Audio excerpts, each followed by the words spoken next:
பிரதீப் ஒரு கேமரா இங்க ஃபிக்ஸ் பண்ணிக்கலாம். பிரதீப் கண்டிப்பா அனிமல்ஸ் இந்த வழியா போகும். சரியா? ஹே பிரதீப் வரேன்.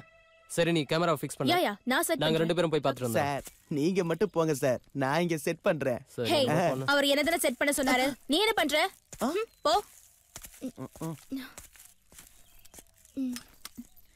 என்ன மாயா? இங்க பாரு, இது டைகரோட ஸ்டெப் மாதிரி இல்ல?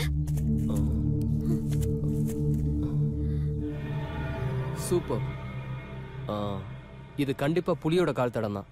ஆமா டெஃபினட்டா இங்க தான் எங்க இருக்கு. சரி வா, நாம ஜாக்கிரதையா இருக்கணும். ஹே நான் செட் பண்ணிக்கிறேன், நீ கிளம்பு. நீங்க செட் பண்ணா என்ன, நான் செட் பண்ணா என்ன, மொத்தத்துல செட் பண்ணணும், அதுதான் மேட்டர். ஹே ஏதோ டபுள் மீனிங்ல பேசுற மாதிரி இருக்கு. செட் பண்றதுல என்னங்க டபுள் மீனிங், ஒரே மீனிங் தான். பாக்க செட் ஆகலாம். ஏய் என்ன சொன்ன இப்போ? செட் பண்ணலாம்னு சொன்னேன். அதானே பார்த்தேன்.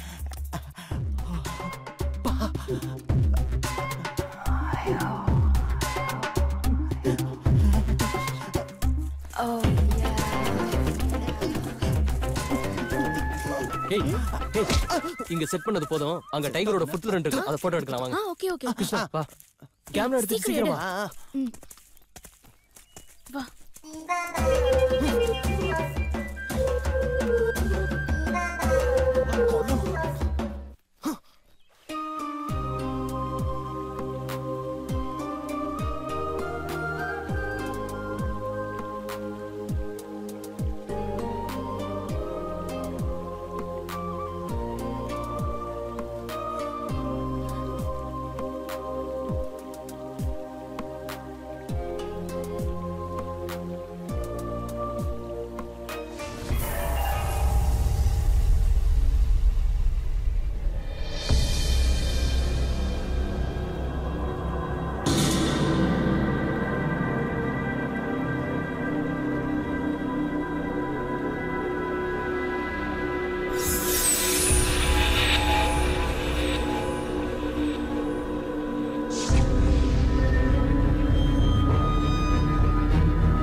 என்ன சொல்ற? ஒரு சின்ன துப்பட்டா துணி உன்னை போட்டு தண்ணிக்குள்ள அமுக்குச்சா? இதெல்லாம் நம்புற மாதிரியா இருக்கு? It's impossible. Sometime impossible is possible. அவ எதுக்காக நம்ம கிட்ட போய் சொல்லணும்? அவ போய் சொல்றான்னு நான் சொல்லலையே. தென் அது குளிச்சிட்டு இருக்கும்போது முகத்துல திடீர்னு வந்து ஒரு துணி விழுந்தா ஒரு பயமும் படபடப்பும் வரும்ல, அந்த பயத்துல ஏற்பட்ட ஃபீலிங்ஸா கூட இருக்கலாம்ல. இல்ல பிரதீப், அந்த துணி என் மேல விழுந்த அந்த செகண்டே என்னை யாரோ தண்ணிக்குள்ள அமுக்குற மாதிரி இருந்தது. அதுல இருந்து தப்பிக்க நான் போராடினேன். ஆனா என்னால முடியல. 4 பேர் சேர்த்து அழுத்தினா எப்படி இருக்குமோ அப்படி ஒரு ஃபோர்ஸ் இருந்தது. நான் தேஜான்னு கத்துனேன், ஆனா சத்தம் என் வாயை விட்டு வெளியே வரல. சொல்ல விடு தேஜு, என் லைஃப் எங்கேயே முடிஞ்சிருச்சுன்னு நான் முடிவு பண்ண அந்த சமயத்துலதான் திடீர்னு என்ன திரும்பி பார்த்து தேஜா தண்ணில குதிச்சு என்ன காப்பாத்தனா. இவன் மட்டும் இல்லனா நான் அவ்வளவுதான். ஆமா பிரதீப், பிரியா சொல்றது அத்தனை நிஜம்தான். எனக்கு என்னமோ இங்க சம்திங் ராங்கா நடக்கிற மாதிரியே தோணுது. எனக்கு என்னமோ இதெல்லாம் சுத்த அம்பக்குன்னு தான் தோணுது. இவ தண்ணிக்குள்ள போய் குளிச்சாலாம், அங்க துப்பட்டா போட்டு இவள அமுகுச்சா. ஈவினிங் நம்ம எல்லாரும் போய் ஃபால்ஸ்ல குளிக்கலாம். நம்ம பயப்படுற ஒரு விஷயத்தை திரும்ப திரும்ப செஞ்சோம்னா அந்த பயம் நம்ம கிட்ட இருந்து தானா போயிடும். இது ஒரு சைக்காலஜிக்கல் ட்ரீட்மெண்ட். அதனால நீ தைரியமா வந்து ஃபால்ஸ்ல குளி.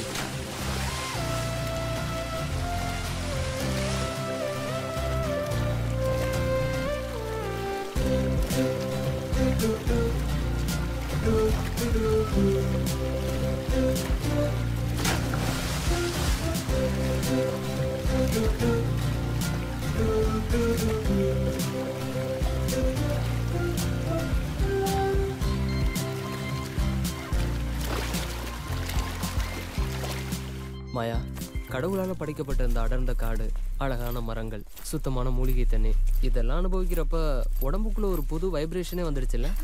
எப்படியோ பிரியாவோட பயம் போயிடுச்சு. சாமி, மலத்தேனு சாமி.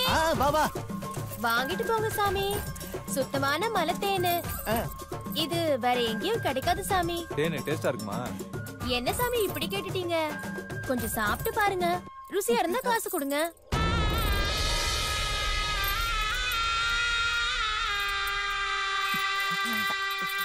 ஏய், சும்மா இரு. ஏய் ஏய் அந்த அந்த துணி எங்க கிடைச்சது உனக்கு? ஏய் தேஜு, ஏய் ஏய் திஸ் கிளாத். என்ன சாமி? ஏய் பிரியா, இது ஏய், தேஜு, என்னாச்சு உங்களுக்கு? ஏய் இது துணி எங்க கிடைச்சது உனக்கு? கிடைச்சது. ஏய் உனக்கு இதுதான். எனக்கு ஒண்ணும் புரியல. எப்படி கிடைச்சதுன்னு கேளு தேஜு. இந்த துணி உனக்கு எங்க கிடைச்சது? ஏய் சொல்லு, இந்த துணி உனக்கு எங்க கிடைச்சது? என்ன சாமி இது? தேனை வாங்காம துணியை பத்தி கேக்குறீங்க? இது இந்த துணியை பத்தி தெரியுமா? இது இது யாருன்னு தெரிஞ்சுக்கணும். சொல்லு. எனக்கு தெரியாது. கொஞ்ச நாளைக்கு முன்னாடி ஒரு பையனும் பொண்ணும் இங்க வந்தாங்க.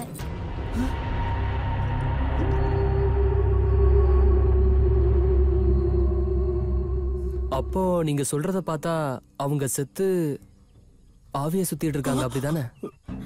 ஏய் எனக்கு அப்பவே தெரியும், இங்க கண்டிப்பா ஆவி சுத்திட்டு இருக்கு. ஏய் என்ன வளர்ற? எந்த காலத்துல இருக்க? பேய் பிசாசுன்னு சொல்லிக்கிட்டு எனக்கு அதெல்லாம் நம்பிக்கை இல்ல. அப்படி சொல்லாதீங்க சாமி.